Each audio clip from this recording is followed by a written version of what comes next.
right. Good morning, East Idaho. It's Julie Mason here on the Neil Larson Show.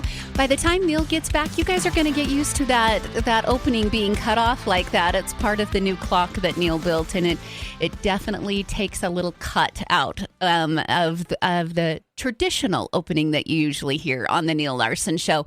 I'm running the show solo today. For those who haven't been regularly listening over the last little bit, Neil is in Alaska. He enjoyed some great sightseeing yesterday with his friends. Went through a 2.5-mile tunnel that goes through a mountain there. Apparently it's pretty awesome. It's a railway and a highway system. He also visited the only aquarium in Alaska yesterday and saw some glaciers, some beautiful lakes. So we're wishing him the best. I hope he gets to get out and sightsee today as well. We've got a big morning coming up for you at the 9 o'clock hour. Meteorologist Michael Coates is going to join me for the hour. It'll be a great hour of fun and maybe some lighter topics. Of course, we'll obviously talk weather, the Canadian wildfires, all of those things. But Michael is always a great guest on the show and a friend of the show. So appreciation ahead of time for him being willing to come in and spend the hour. I wanted to kick off the 8 o'clock hour, though, talking about an article that was published yesterday in eastidahonews.com. Big credit to them on this one. It's concerning the Victor Perez shooting in Pocatello that got national attention and obviously massive regional attention. Just a quick reminder, that shooting happened on April 5th. That is when Pocatello police officers were alerted via a 911 call from a neighbor that there was some sort of domestic dispute going on at Victor Perez's home. Victor Perez is a 17-year-old autistic boy, is what the article calls him. I want to just paint the picture accurately for everyone. He is 17. He does look like a man. He does look older. So if you haven't seen a picture of Victor Perez, he's a bigger kid. Even though he's 17, he looks much more like a man than he does a boy. Though that 911 call was made, there was a little bit of uncertainty in the 911 call. They were worried that he had been hit in the head. They were also telling the dispatcher that Victor Perez had a knife in his hand. So that is what the police officers rolled up onto that day. Now, eastidahonews.com requested these records. They wanted any communication between Pocatello Mayor Brian Bladd, their public information officer Marlise Irby, Pocatello Police Chief Roger Shai, and then any member of the Pocatello City Council. And they requested any communication about the shooting that ran from April 5th, which was the just days after the day of the shooting, to April 15th. They also asked for police reports and photos and incident documentation that involved Victor Perez prior to that April shooting. They wanted to know how much knowledge the Pocatello Police Department had about Victor Perez. It's important to note that East Idaho News had to pay for this information, just under $396 to get the requests. So like I said, big kudos to them for taking the steps and making sure that this happened. So on April 7th, that was 2 days after the shooting, and after I'm sure the Pocatello Police Department and the mayor's office were being inundated with requests about details surrounding Victor Perez and his condition, because Victor Perez was still alive at that time in the hospital. East Idaho News was able to obtain emails that show that Pocatello City Councilman Hayden Paulson expressed concern to Mayor Bladd about the social media uproar following the incident. So this was 2 days after it happened. Referring to emails from the media regarding the video of the shooting that went viral, Councilman Paulson emailed Mayor Bladd asking, "Are we having a meeting about this? Not sure how this works. I've seen it on Reddit and people are spreading it a lot on other social media. The video is not good." So clearly Councilman Paulson is concerned about this. And then according to the emails sent between Paulson, Mayor Bladd, and Chief Shai, at least one city council member was distressed after seeing police snipers on the roofs of nearby buildings during a peaceful protest at the Pocatello Police Department.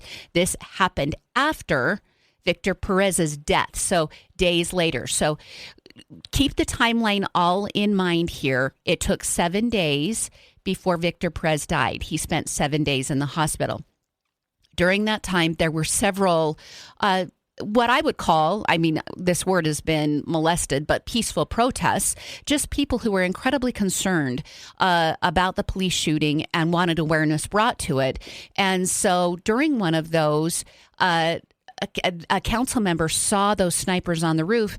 That council member felt like that increased the agitation in the community, that the snipers weren't possibly necessary. Then on April 12th, Councilman Paulson sent 2 officials an email with the subject police on roof, stating he was using his city council email to make sure the public was record, or that the communication was public record. Councilman Paulson continued asking questions about who the decision makers are in Pocatello. I'm getting the impression here that much like a lot of the public, Councilmember Paulson was floundering a little bit, wondering who's leading who here. It took Mayor Brian Bladd several days to make a statement. It took Police Chief Shy several days to come out when he did show that video. And so I think what we're interpreting here is Councilmember Paulson is just wondering, we've had quite a delay. Who is making the decisions here?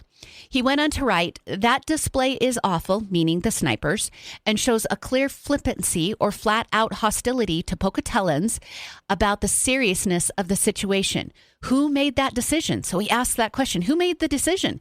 Constituents are demanding answers, and I am too. Okay. East Idaho News says records do not show Paulson receiving a response from the mayor or the police chief to that email. He's clearly asking who's running the show. And with the stuff that was provided, all of the items that were provided to East Idaho News, they did not see a response from Mayor Brian Bladd or the police chief.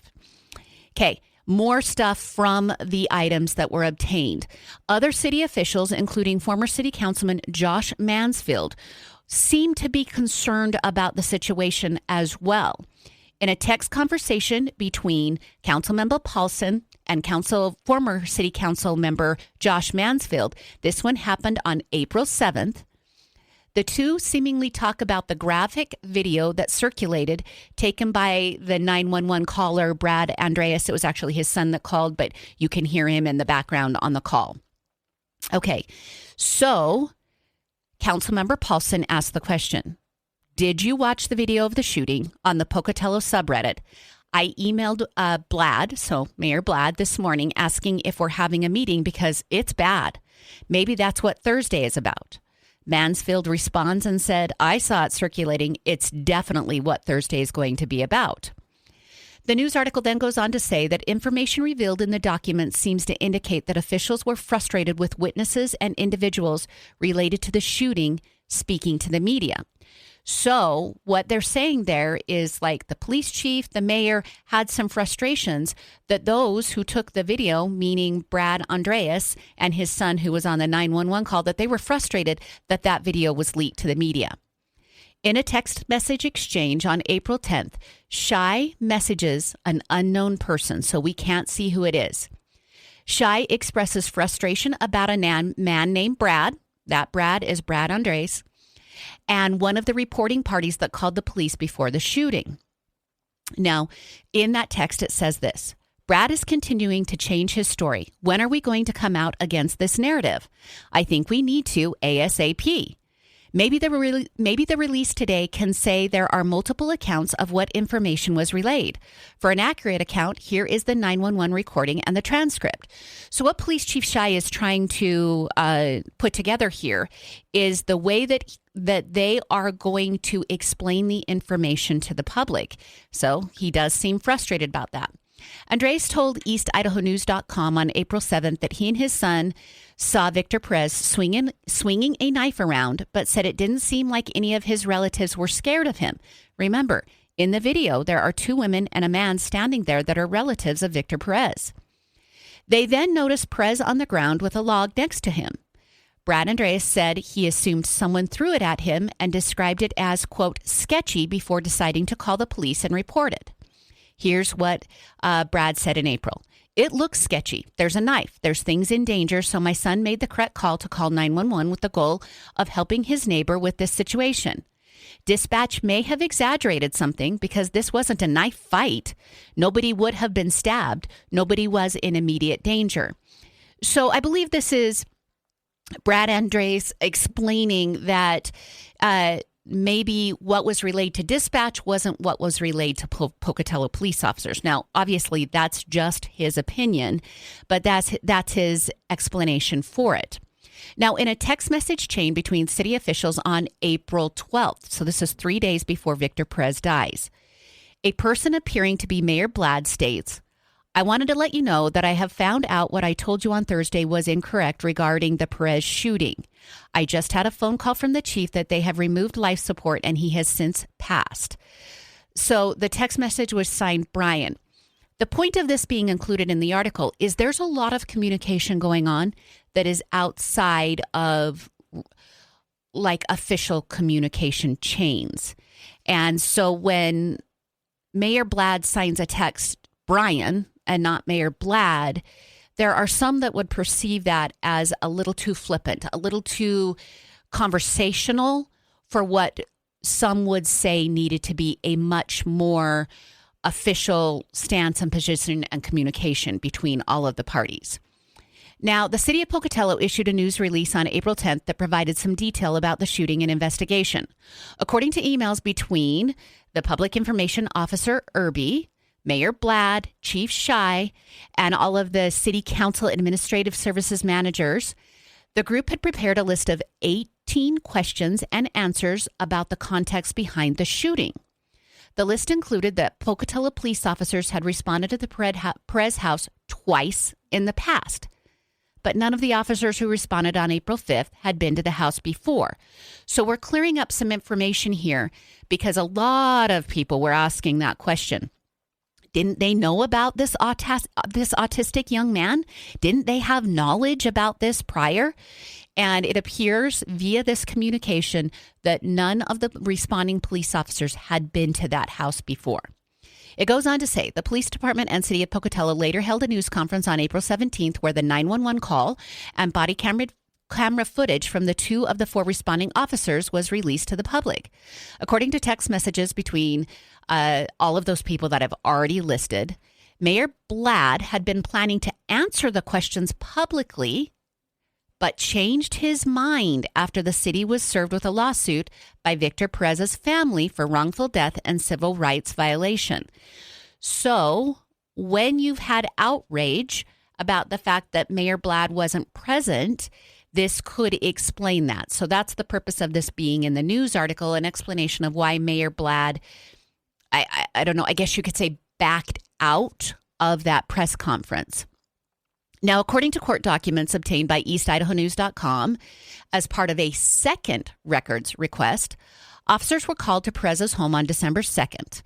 So that is of 2024. So this is not the 4 responding officers, but previously officers had been called to that residence. They described in the reports that Perez was a mentally disabled juvenile and that he had battered a relative in the home. Police reports indicate that officers and dispatch had a difficult time communicating with the family due to a language barrier when they arrived. They saw that Perez had allegedly been holding a woman down on the floor by grabbing her hair. Now, in that visit in December, officers de-escalated the situation. They handcuffed Victor Perez to detain him while they investigated. Court documents say the Perez family told officers that Perez is, quote, mentally disabled and that he suddenly became violent. The family also stated that Perez had a history of violent outbursts.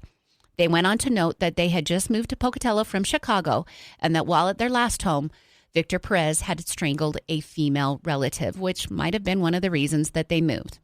The family told officers that Perez had not had access to his medications for a couple of months, and they believed that his aggression was a result of not being able to take his medications.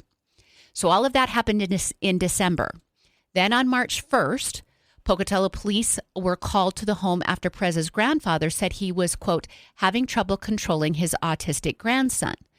When officers arrived, the family stated they needed help figuring out how to manage Victor as he had some trouble at school. In that visit, officers tried to talk to Perez but learned that he was nonverbal, which is a key component to the day of the shooting because the responding officers were rapid firing commands at Victor Perez, and he wasn't responding.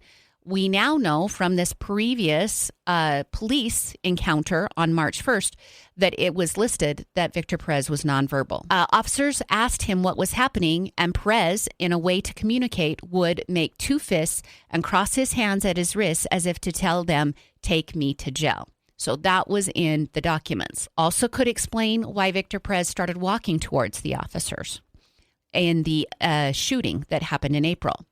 Now, the officer said he would not be taking him to jail, so told Victor, "I'm not doing that." And Victor's relatives told officers that they had received a letter from the school regarding Victor's behavior, but the letter is redacted in the police report, so eastidahonews.com cannot tell you what the letter said. In that visit in March, the family asked police to take Perez to the hospital, but officers declined, saying they could not transport him because there was no medical emergency. All right. The last part of the news article talks about police conduct. In the documents received by eastidahonews.com, it is clear that many concerned citizens had questions about less lethal weapons available to Pocatello officers. According to the question and answer list included in the request, officers have access to pepper spray, collapsible batons, less lethal shotguns with beanbag rounds, and tasers. So they had 4 other options to subdue Victor Perez on the day of the shooting before using actual gunfire and firing more than a dozen bullets. They go on to say, as for de-escalation training for the officers, the documents state that the Pocatello officers underwent 40 hours of crisis intervention training and, quote, review policy in squad meetings and during use of force training. So there's those 40 hours and then additional conversation that's happening. According to Mayor Blad, there is a pending investigation by the Eastern Idaho Critical Incident Task Force with the Bannock County Sheriff's Office as the lead investigative agency. Now, as a note, I had a chance a few weeks back to talk with a police officer.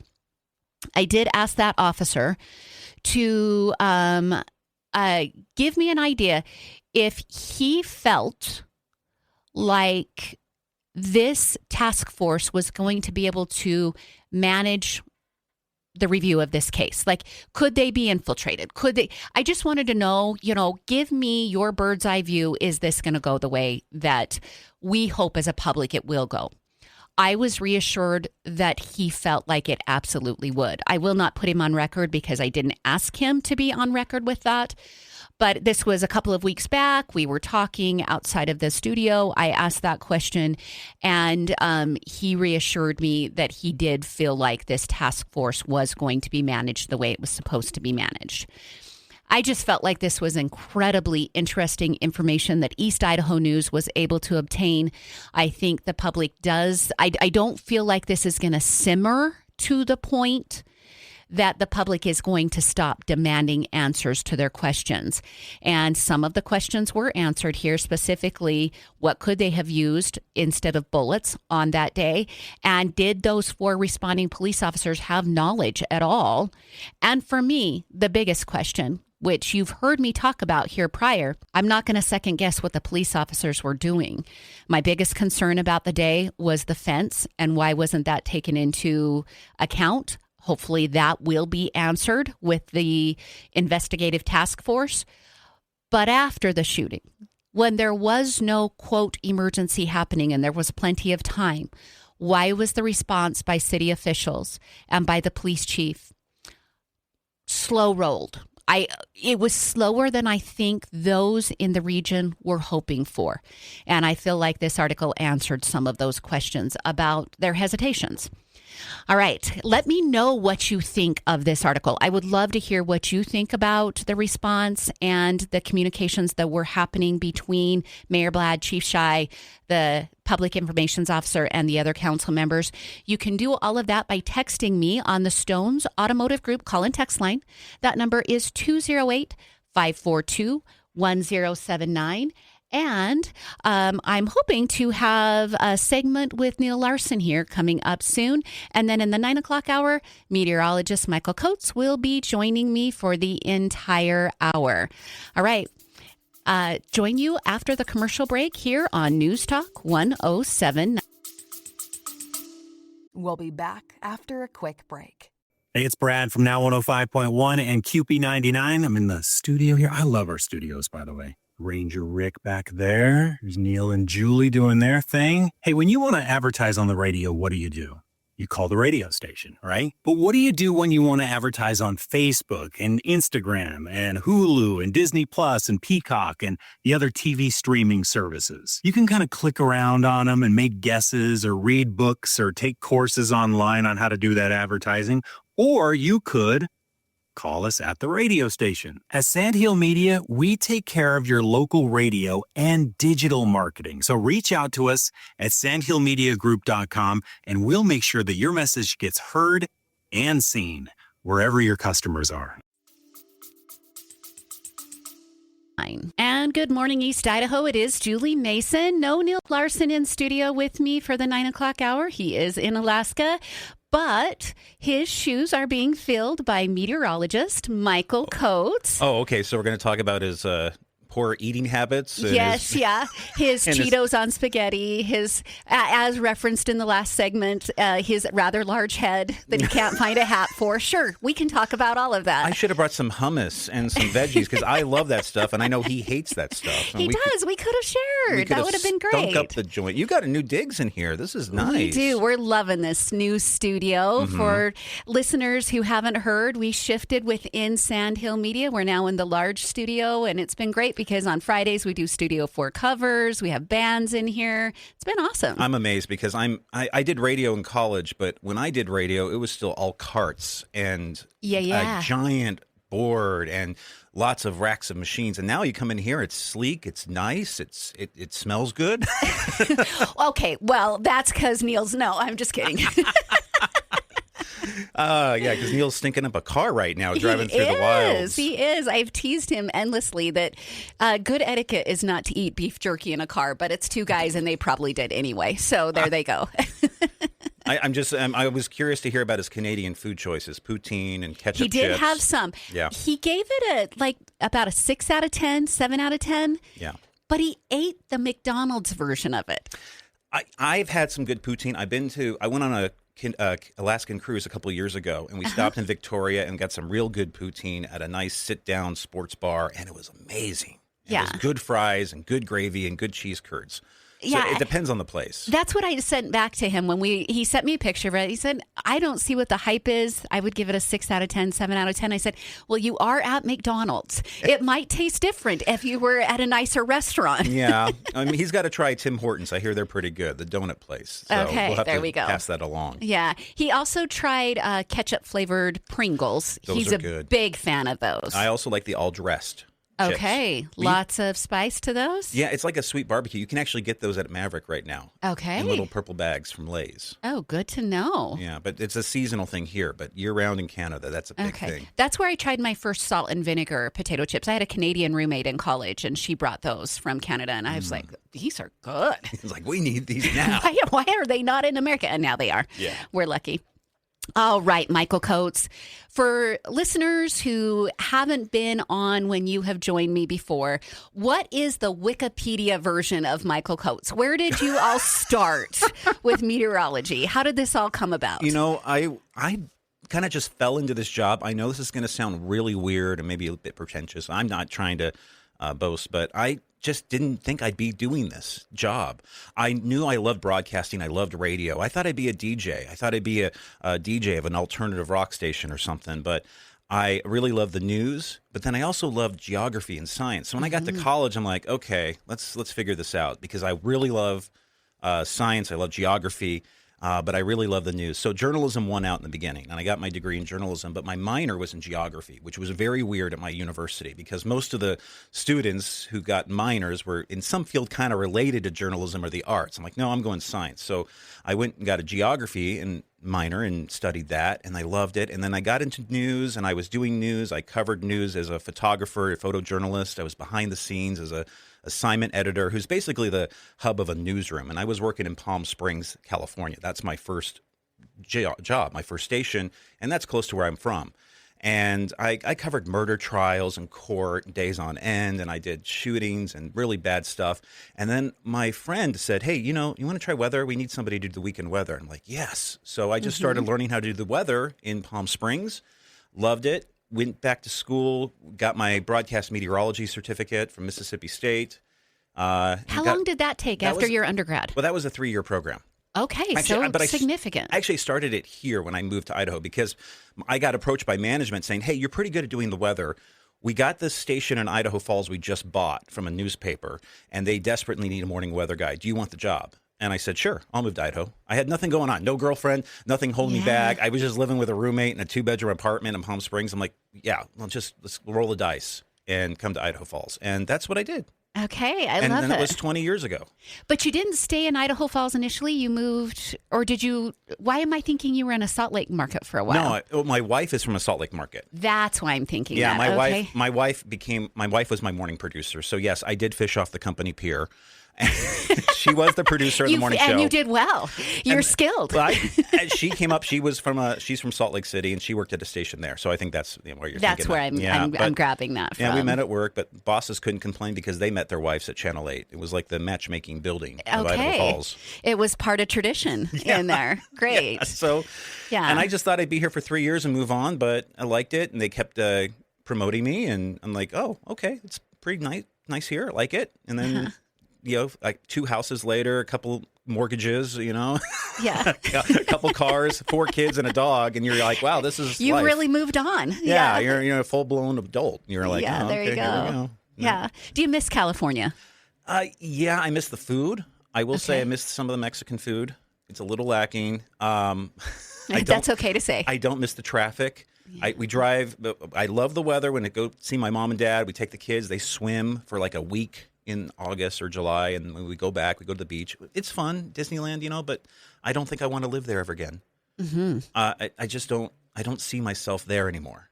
Well, and you guys are just just a part of the community here with your lives. So that would be pretty tough to uproot. And the town I grew up in was Hemet, which is actually very similar to what Idaho Falls feels like. So I think I just feel like I'm home here because it's a very similar sized city. But as soon as I start driving past Caesar's Palace on I-15, my hands start to tense up a little bit on the wheel. And I'm like, oh gosh, here we go. And it's the racetrack on I-15. And what is it about that stretch after Vegas that seems like an eternity to get to where you need to be? I think it's because you're on the home stretch and you're like, I just got to get to Barstow. And if you have kids, there's nowhere good to stop. From Vegas to Victorville, forget it. It's like, you better hold it. Yep. So true. There's no good travel spots. I mean, they're building some Mavericks around North Las Vegas, but there's nothing. It is so true. Yeah. But I haven't driven the California stretch for a minute because my daughter that lived in Irvine moved back north, and she's now in like Alpine area of Utah. So I don't have to go that way, but I do go to Arizona and drive that several times a year because I have 2 children there. Mm-hmm. I have started not going the route of Vegas because I hate Vegas so much. I get it. It's a 2-lane road. It's a little bit longer, a little bit bumpier, but it is worth it. So they don't have to go through Vegas. I understand completely. Yeah. All right. Let's talk a little bit of weather. I was doing some searching before you came. I knew about the Canadian wildfires and everything, but I ran across this story. It says a swirling gray haze forced, and it gives a woman name, to shut her house to block out the fine grit that settled on every flat surface in her Puerto Rico home. The culprit, a 2,000-mile dust plume blown off of Africa's Saharan desert. Tell people about this. So there is a plume of dust, and we call it the Saharan dust forecast. There's actually a dust forecast that you see a lot if you're in the south and the southeast. And We track that in weather because it also is an indicator if we're going to have tropical storm development. If there's dry, dusty air coming off the African continent, it kills hurricanes because it dries up the air. Oh, so there's a benefit. It is a benefit, but then also it makes the skies very milky and white in Florida and around the Keys and Puerto Rico, and the air quality goes down quite a bit. But the dust does come all the way from Africa, gets swept up because of those prevailing winds, especially closer to the tropics, and that dust gets pushed towards the Gulf area. Okay. So this dust plume, does it look like it's going to hit portions of America? It already has. Okay. It is hitting Florida right now and Puerto Rico, and it is killing off the chances of a hurricane right now, which is good. And then also it's catching headlines right now because it's mixing with the Canadian wildfire smoke. And especially east of here, it's really bad. So Midwest, Great Lakes, and then all the way south towards Florida, they're getting that smoke from Canada. Plus, it's mixing with the dust. Okay, bad air quality if you live in Florida, Tennessee, Mississippi, that area. Okay. Yeah. You mentioned hurricanes. What does the hurricane season look like? Right now it's pretty quiet, but it looks like it's going to be very active. The hurricane forecasts for the long term are showing that things are going to really ramp up towards mid to late season. Now, we just started hurricane season June 1st.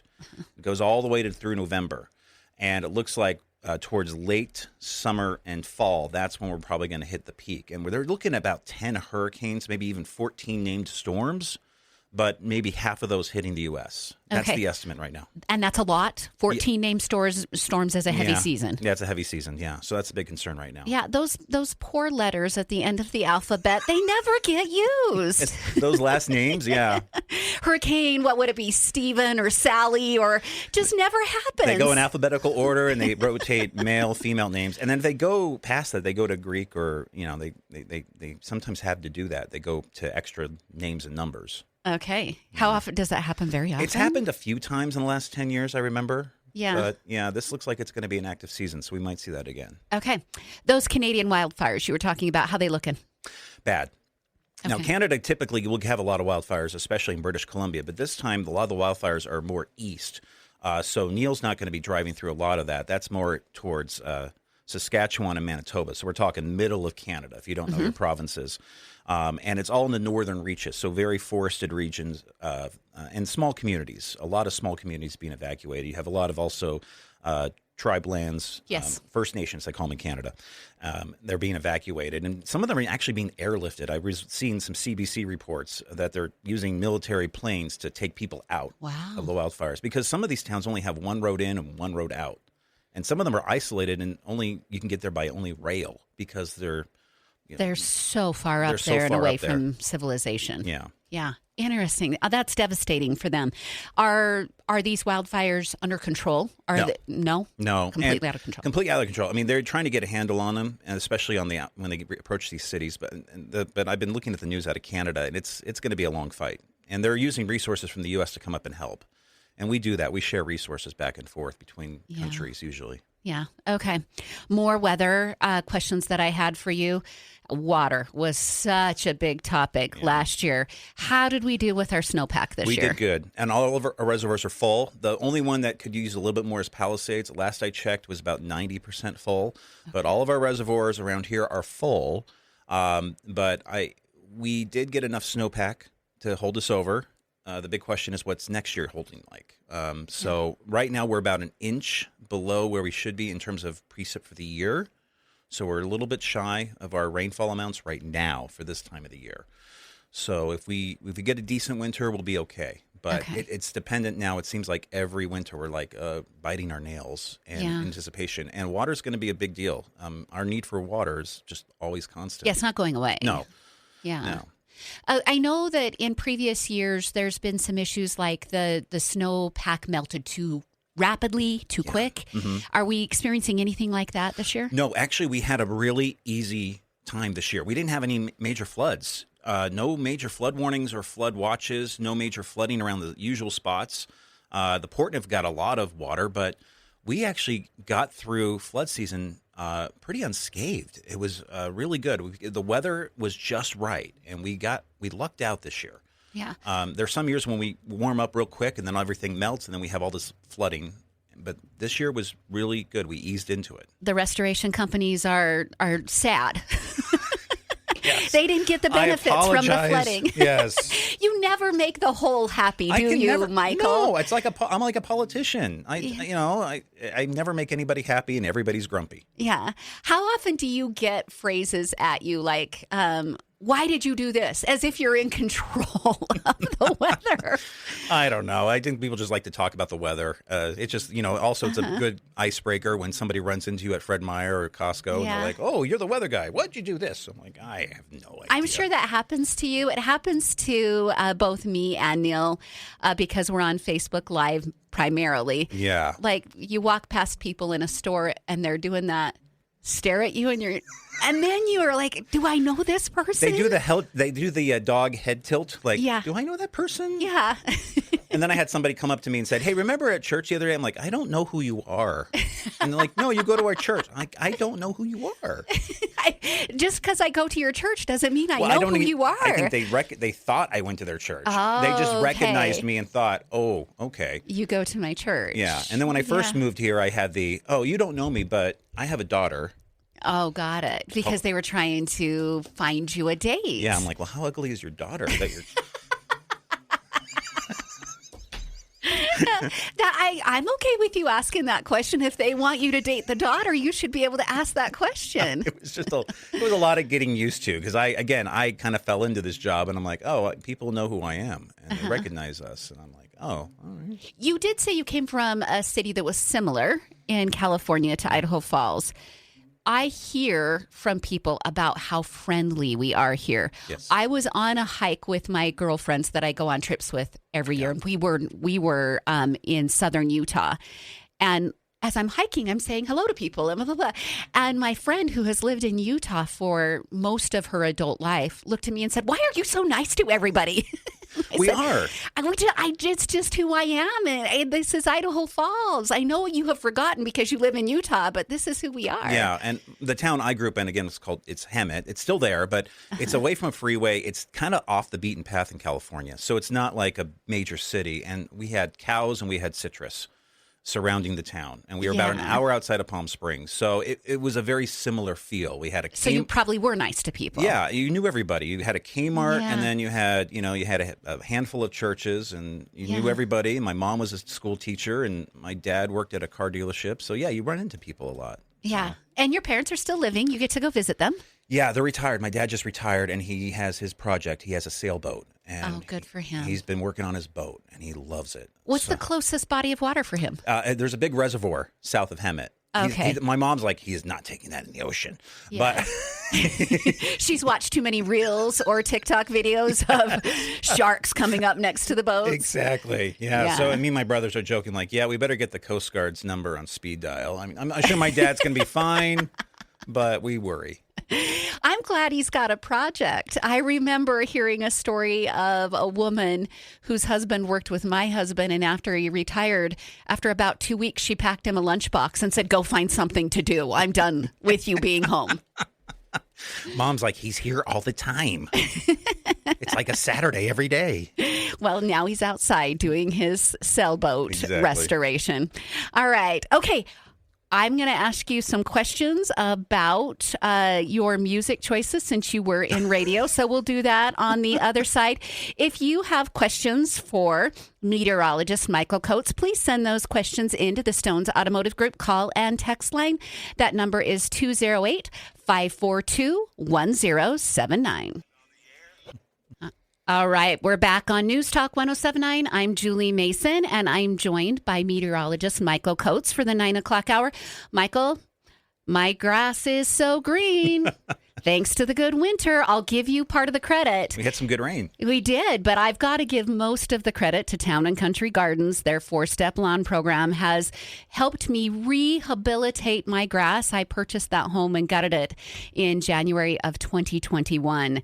It was quite the project, and the grass needed a lot of tender, loving care, and Town and Country Gardens has helped me do that. It's not too late for you to start. If you've been like putting it off or you were vacationing or whatever and you need to get going on it, it's It's not too late. Get on down there, get the 4 steps, put on step 1, wait 2 or 3 days, put on step 2. You'll be completely caught up, and you will thank me because your grass will thrive. They also have a massive selection of potted plants there. So if you're looking to adorn the inside of your home, it's a great place to visit. And then there are appropriate planting times for certain shrubs and bushes and things like that. So get on down there, ask the experts at Town and Country Gardens. They're located south of Idaho Falls on the Yellowstone Highway across from the malting plant. Okay, we've gotten a whole bunch of texts, Michael. I'm going to read them. Are you ready? Yeah. First one, I moved to Meridian from IF after living there for 40 years. Michael was the best meteorologist I watched, typically spot on. I still watch him once in a while. You're top notch. Oh, thank you. That's so nice. Lots of love for you. Somebody wants to talk about your broadcast. Maybe last night. It says, what was making you laugh during the weather last night? It was something about your brother, but I tuned in a few seconds late. There was a story about a cop in Colorado who was trying to get a bobcat out of the house, and he was using a laser pointer and the body cam when you were watching through the body cam. And he said, "Here, kitty, kitty." And the homeowner's like, "That's a bobcat." And the cop's like, "It's just a cat." And the way he said it made me laugh because my 2 brothers, I'm the weird one in the family. My 2 brothers are both in law enforcement. One's in Portland and one's in California. Oh, bless him in Portland. Well, and he's at the medical school, so he's not in. But he's in downtown Portland. He's at the and he's a cop and he pulls people over. He's so he's got a rough job. But the one in Portland sounds exactly like that cop on the news last night, and I just couldn't stop laughing because I just said that is totally what my brother would say in a situation like that. I was like, "It's just a cat." The way it was the same cadence and everything, and so that made me laugh, and that's what I was saying on the news because then the anchor Doug was a little confused of what I was laughing. I just couldn't hold back. There we go. So yeah, okay, totally makes sense. All right, someone's conducting the interview for me because we were talking about this, you and I, on the commercial break. So let me just read the text. Please ask your new co-host. Is that your title? I guess. You're no longer a meteorologist. You're a co-host, Michael Coates. Ask your new co-host how Elon and the Doge cuts have affected his ability or the ability of weathermen to do forecasting locally. I think they're referencing the cuts to the Weather Service. Yeah. So we haven't seen any major changes yet, but there's a lot of concern, especially because there have been major cuts at the Hurricane Center. There's been forecast cuts. There's been cuts at some of the local forecasting offices. Now, there's a weather office there's weather offices spread out across the entire country. Our local office is in Pocatello. I'm not aware of any major cuts right now, but there's been a hiring freeze and things have definitely slowed down. And so just like other government offices, they've been doing the early retirements and then they've also been doing some layoffs and cutbacks. So the concern is as we're going into hurricane season, is this going to affect us? Right now, probably not in the short term.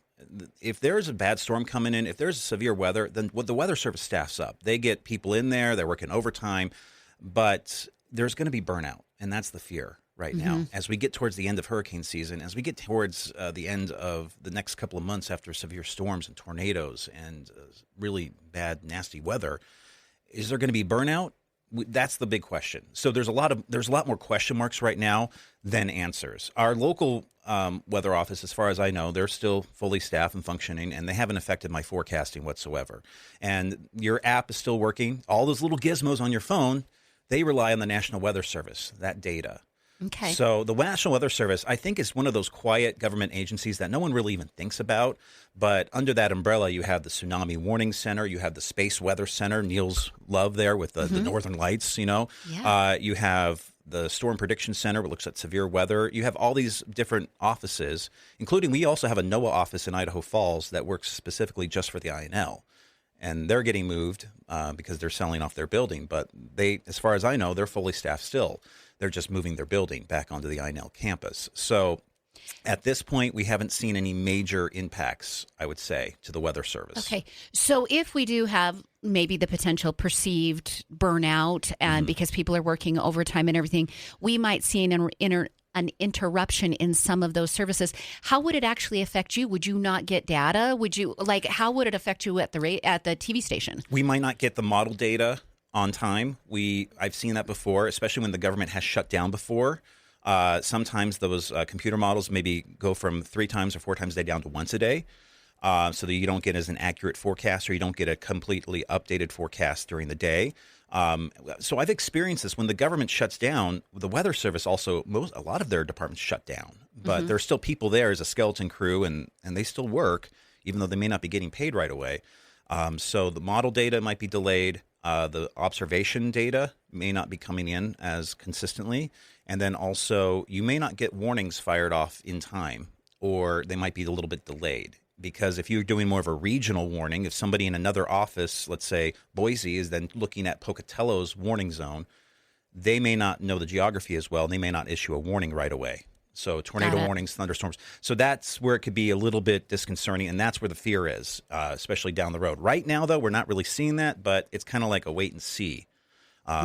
So just... that's my position on that. Why shouldn't everyone be tense, right? Why shouldn't we all be? It's like, is this going to work or not work? Yeah.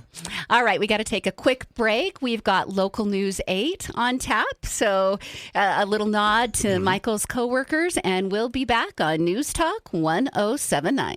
And we're back on the Neil Larson Show. I'm Julie Mason, joined by meteorologist Michael Coates. And Michael, we got an interesting question. I didn't quite understand it, but you explained it to me over the break. In various parts of the country, they might not have as much warning for a storm or something like that, but we get it a few days in advance. Explain that to people, why we have more notice. I think the viewer, the listener, I say viewer, listener was asking, why do we get a warning so far out in advance when the storm isn't here yet and has to go through the mountains or something like that? I think they were referring to winter storms, because what happens to the Weather Service when they see a winter storm coming, they issue a warning or a watch days in advance, especially if it's a winter storm. And it's usually just to kind of give people a heads up that something's going to be happening. But there's a lot of nuance in those warnings where, okay, it's going to hit the mountains first. And if you read the warning, which can be a long amount of text, it'll be like, it's going to hit Island Park, it's going to hit the mountains of central Idaho, and then it's going to filter down into the Snake River Plain. So sometimes, yes, we do get warnings far in advance, especially winter storm warnings.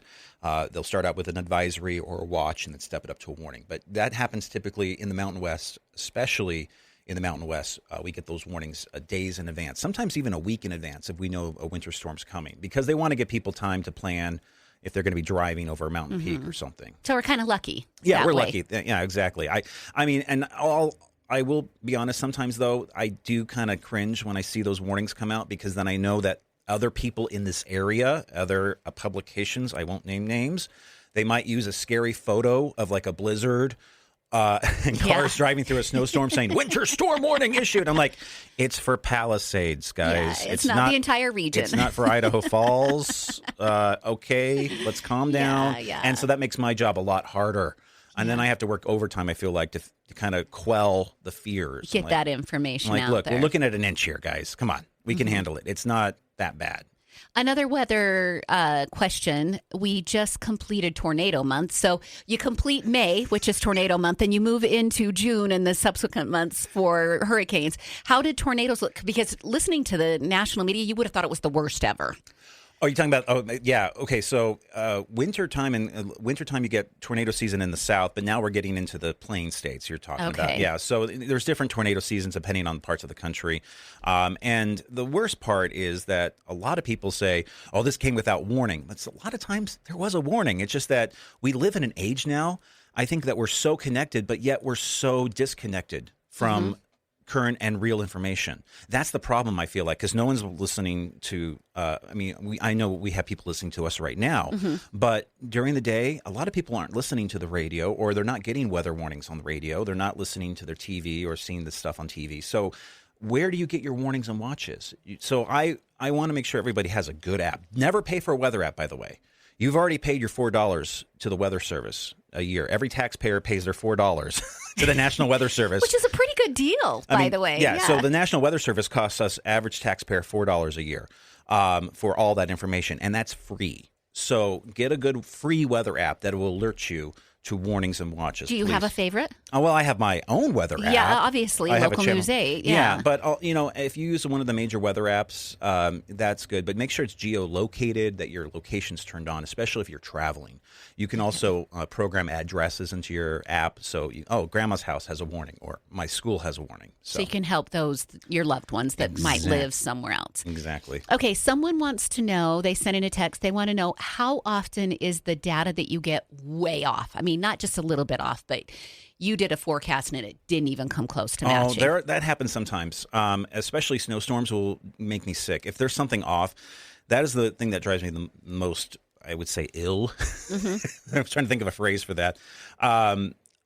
You look at a model and you can analyze it, overanalyze it, and you're like, okay, I'm looking at about 1 to 2 inches in Idaho Falls, and it doesn't snow. And then you're like, oh, gosh, you get really sick to your stomach because everybody's expecting a snowstorm and it doesn't come. And that happens quite frequently, actually. But, I mean, most of the time, I nail it and I get it pretty close. And no one ever really, oh, he did his job. Okay, great. Let's move on. But, yeah, it's the days where I'm a little off. Or even if it's like I predicted 2 inches of snow and it snowed 4 inches, then I still get sick because I'm like, why is it still snowing? It's supposed to stop at 2 inches. That pressure that you're putting on yourself. I do it to myself. It drives my wife nuts too. So. I'm sure. Do you talk about weather all the time with her? Is that all the time, or do you leave it at work? I kind of leave it at work, but it's always there. Yeah. I'm always looking. I get asked that question all the time. Do you talk politics at home? Rarely. Rarely. After 4 hours every morning. I'm done. I'm off the clock. I'm finished. All right. I'm loving all the texts that are coming in. Please continue to send questions for Michael Coates to the Stone's Automotive Group call and text line 208-542-1079. And we got to take a commercial break. And we're back on the Neil Larson Show. I'm Julie Mason. He's Michael Coates. Again, thank you for being here with me. Totally appreciate it. I guess I didn't stink up the joint last time I came by, right? No, you haven't lost the gig yet. Okay, if you missed the beginning of the 9 o'clock hour, I asked Michael all about himself, and he got his first start in broadcasting on the radio side, not TV side. You said you did a music station. You thought possibly you were going to be a DJ. I want to know what your favorite genre of music is. If you could be a DJ today, what would you want to be broadcasting? I'll do alternative format, alternative rock, and that realm, which we don't have in this market right now. And it's come and go. And I know those kind of formats are kind of waning a little bit, but I'm really an alternative music head, punk head. I'm Seattle grunge? Yes, exactly. Okay. I grew up in that era. I think you're a product of also when you grow up. Sure. And when I was coming up, and where I grew up, it was all about Nirvana, Soundgarden, and those sounds from Seattle. Red Hot Chili Peppers. Yes, that's one of my favorite albums. Really? Okay, good. Californication. And then also the punk scene. Growing up in Southern California, skate punk was really big, ska. Really big into ska. So that's my realm. I have no knowledge of country music, and my wife has to teach me, and Jeff Roper has to teach me because, it just kind of all sounds the same to me. No offense if you like country music, but it's just like not my thing. Yeah. And then I came in, when I grew up, the heavy metal thing, like the Def Leppards and that kind of stuff, that was already kind of waning where I was growing up. So I kind of laugh at Neil for loving Van Halen and those bands. Yeah, Bon Jovi, yes. Those were the bands we made fun of growing up as, oh my gosh, those guys in those pants. And those the fashion choices, the hair. So yeah, that's my realm of music. And I know I'm a little oddball here in Eastern Idaho sometimes with my music. And if you come into the station at Channel 8 in the afternoon while I'm working, because I'm usually in the dark studio alone, you'll probably hear my music choices. And I have to turn it down because the boss is walking in. I'm like, you got to turn down the music. They're walking in. So I listen to a lot of music while I work. That leads me to a great question, because I think people probably wonder, you work late in the evening because of the 6 o'clock and the 10 o'clock broadcast. Yeah. What time do you actually go to work in order to get everything done? And what's your workday look like? I get in around 2. And then the thing is, usually we have a meeting about 2:10, an editorial meeting at the station. So there's a morning meeting to figure out what the stories are for the day, the plan for the day, the producers. And then we have a 2 o'clock or 2:10 meeting. And that's when I usually start my day. And then I forecast all the way to the 5 o'clock news broadcast, 5:36. I take a dinner break. I get to go home, which is nice about this area. If I worked in a bigger city, I wouldn't probably be able to go home for dinner. And then I get to hang out with my family, kids, get them off to bed, and then go back and do the 9:30, 10. 10:35, I'm done. I love this for you. 10:35, I'm done. The only problem is during the school year, I got to wake up pretty early because those school buses. You're helping those munchkins. Yeah, those monsters got to get up and go to school. Yeah. But then I'm free. I'm usually, so my morning is like the time when I'm like shopping. I do all the grocery Errands, shopping, yeah. the mowing the lawn. So, yeah, all of that. Great, Yeah. great. Okay, what have we missed? Is there anything that you wanted to talk about? We've got about 5 minutes, so...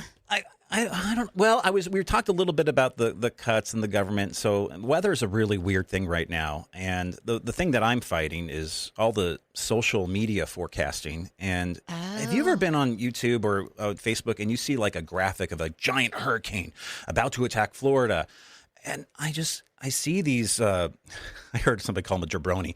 You see these jabronis online, and you're like, oh my gosh, because that is the bane of my existence right now, is trying to fight all the misinformation about weather and the major storms coming in. And a lot of this is just kind of getting swept up in people's, I don't know, their excitement. They want to see the worst of the worst. And so that's my biggest thing right now, is I'm usually fighting misinformation. I'm finding my time being spent online is like trying to fight people's ability to like really grab onto something that's an exciting headline when in reality it's not that exciting. And the thing is that's really frustrating to me is like, if the weather's really nice, no one cares. That's right. They leave it all alone. They leave it alone. And then when the weather turns nasty, of course, then when you start to see this stuff come out, and you get publications even here in eastern Idaho that say, there's a big storm coming. And you're like, no, there isn't. Mm-hmm. So the whole social media thing is really quite interesting it's because for me, information is so readily available from legitimate sources. Yeah. Yet people treat social media as their most legitimate source to get information. Yeah. You see these, I kind of make fun of these local Facebook groups like I Love Rexburg or whatever, Yes. or, Life in Idaho Falls or whatever the names of them are. I'm just so shocked that people go there for the majority of their information. Right. And it's funny how it's like, I need a dog groomer. I'm like, well, you could have just Googled that. There's a thing called Yelp. I know, that's kind of funny. And we're in this age where I think people also have forgotten how to search or find information. You and I grew up in an era where we had to go to the library and look at the Dewey Decimal System to do research. And then when I got to college, it's like we got this thing called a computer, and we got a LexisNexis, and a lot of this stuff was like, but we still had to use books, and we still had to navigate how to seek out good information. Nowadays, it's just kind of blah. It's just kind of... Yeah, we're the epitome of lazy. Yes. I mean, how quick is an internet search or an AI search now? I find AI so quick because it'll source out the material I'm asking for, and then I go to the source. Exactly. Yeah. And we've been using artificial information, or I would say AI, in weather for a long time with computer modeling and stuff. We're just using a different form of it. And now Google's like, we're going to put out an AI weather model. And I was like, okay, let's see how this goes. So that's going to be interesting to see what happens with that, if that Google AI weather information. In a half a minute, so about 40 seconds. Are you worried AI is going to take over your job? Not at this point, no. We already have apps. We already have ways to get weather information. I don't think AI is going to take over the human aspect of looking at a storm cell and figuring out where the rotation is and where the worst part of a tornado is, or where the snow is going to hit. I mean, not to tell you your answer, but I think people like to hear from a live person. I think that they enjoy listening to Michael Coates. Well, so I don't nice. think AI is taking that over. Well, let's hope that. Let's hope I can hold on to this career for a little bit longer, right? I hope so. All right, Michael, thank you so much for joining me today. I truly appreciate it. Have a great, 2-3 months until Neil leaves again, and I'll have you back. Thank you for inviting me. All right. And we'll see you tomorrow on News Talk 1079.